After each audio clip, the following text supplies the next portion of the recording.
Hello children, now moving on to the next lesson of our textbook Honeydew for class 8 English. The next lesson is Glimpses of the Past.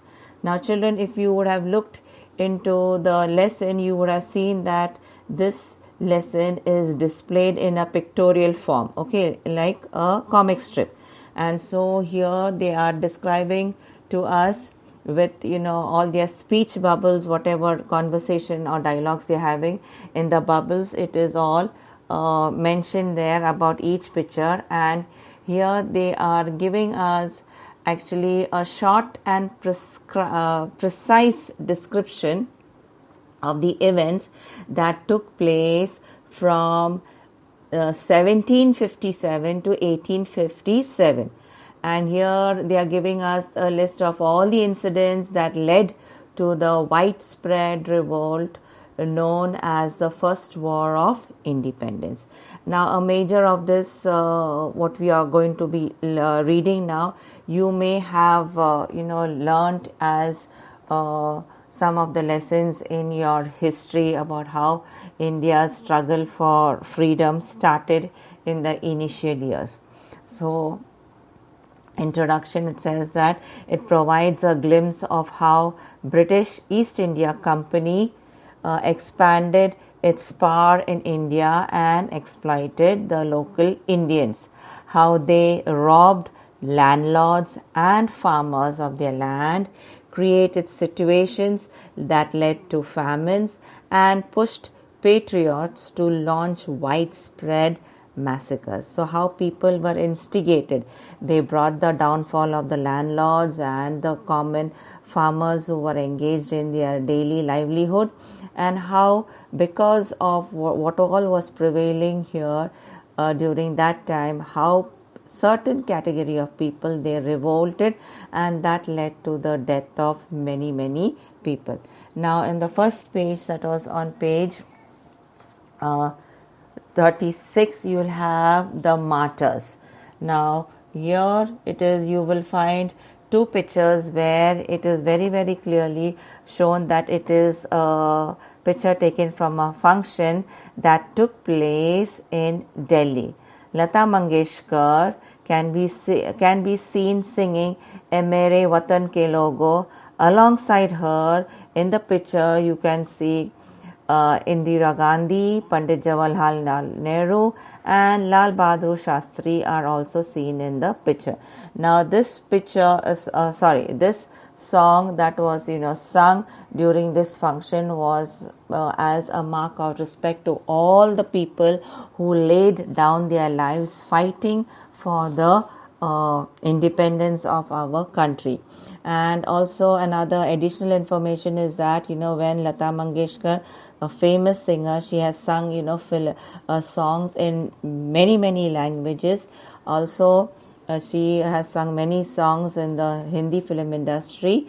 Now at the present she is quite old. She is, I think so, almost in her 90s, so she is retired from singing. So here just a little information is that when this song she sang on stage at this particular function, and of course as we can very clearly see that Jawaharlal Nehru is also attending this function. When she sang this song, it brought tears to the eyes of the then Prime Minister of India, that was Jawaharlal Nehru. And it was, it is actually, if you hear the song, it is really a very patriotic song.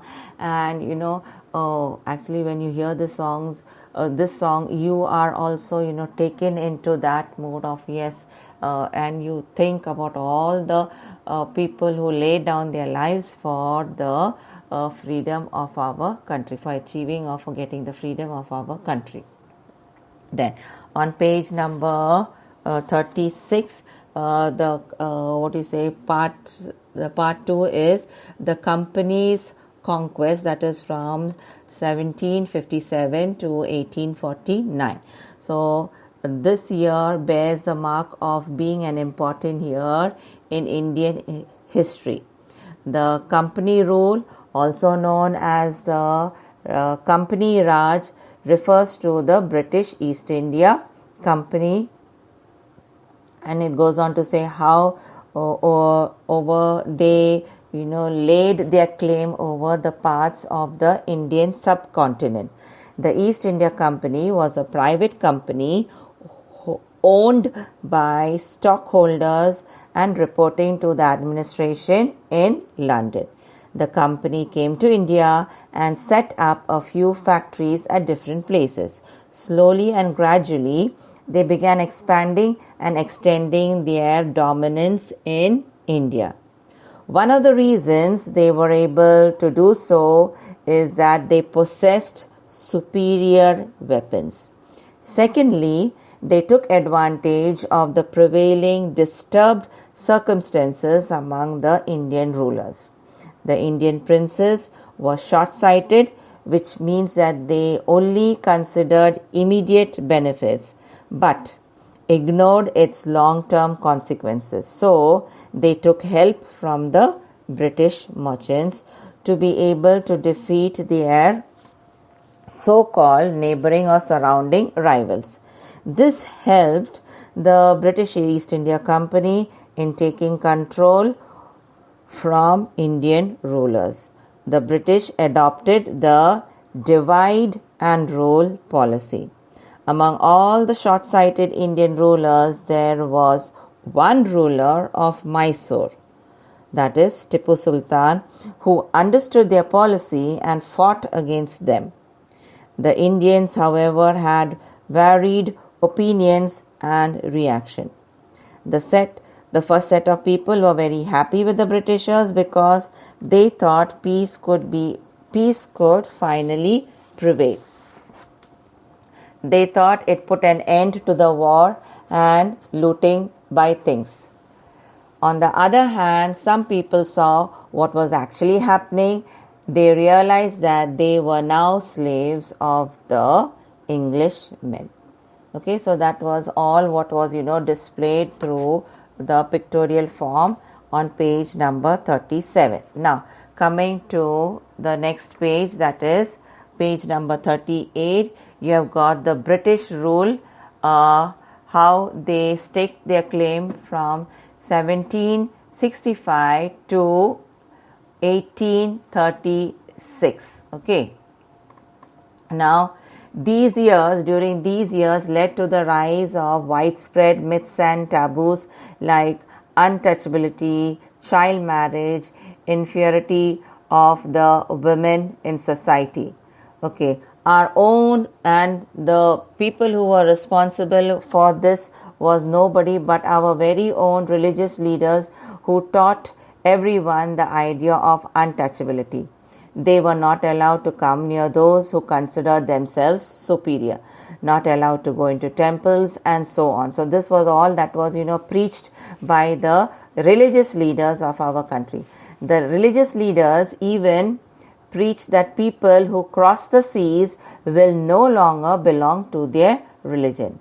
Women were considered to be the root cause of a lot of problems like poverty and other miseries. So, they automatically put the blame on the woman. They were not ready to take responsibility for their actions. And so, because of, lack of education, lack of ignorance, they just preached all these things which, brought about a total disparity among the people of India.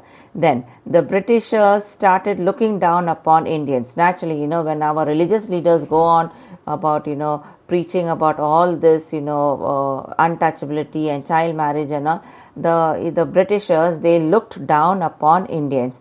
They alleged that Indians were not worthy of trust and incapable of honesty. This was a way of making the native slaves and getting control over them. So, they claimed that, they observed what was happening, and so, they wanted to stake a claim on these people, and so they told that, these illiterate, uncultured people were not worthy of, being trusted. They were not capable of being honest. And so that was, and because they were not capable of being trusted, the only way that we can, rule over them was by making them slaves and taking control over their lives. The Britishers levied heavy taxes on the poor farmers. As a result, the farmers had to give up their lands.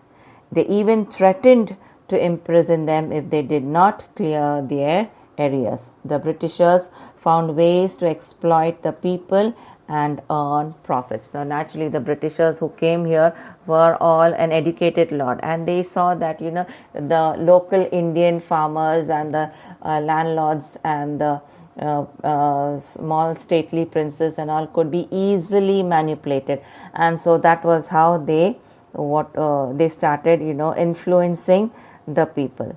The goods manufactured in England were being imported to India, and no import duty was levied. These goods were sold at high prices in the Indian market, whereas the Indian produce was taken away at much lesser prices. This led to increasing poverty, and also the misery of the farmers also increased. So small businesses and individual artisans were ruined. So now what these Britishers, they were very business minded, and they knew how to manipulate and play around with the minds of the people. So what they did was, whatever goods were manufactured in India, that they would forcibly take away by just paying them petty or little amounts. Okay, and then they would send these goods that were manufactured by our artisans or by our small scale business people, and they will send it back to their home country. Whereas on a large scale, they would import the goods that was produced in their country, and on top of that, they would levy taxes, and that was the one that was sold in the Indian markets. Naturally, the local people were poor people, and they were not in a situation where they could purchase these goods and use it for their day-to-day needs in their day-to-day. As a result, it resulted in famines, and about 50 lakh Indians starved to death between 1822 to 1836.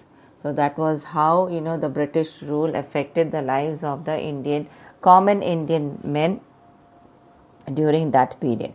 Then now moving on to page 39, you have got Raja Ram Mohan Roy, that is between the years of 1772 to 1833. Okay, now who is Raja Ram Mohan Roy? We'll come to know here. Raja Ram Mohan Roy was a well-educated man from West Bengal. Okay, he realized that there was something wrong with our country. He was of the belief that Indians must not consider themselves inferior. See his thinking, okay, because he was a little educated. He believed that our ancient culture was great and the people were destined for greater achievements. According to him, the first step was to change the society by abandoning the prevailing situation. So because he was a little educated, now he knew that what the British were trying to do was, for their own selfish reasons. So now he knew that, okay, this all was happening because our people were all mere puppets in the hands of the Britishers, and he didn't want this to happen. So now, since he was educated, he started, slowly trying to influence the local people as to not believe that we are inferior, but to, start thinking that, we are here for, better things.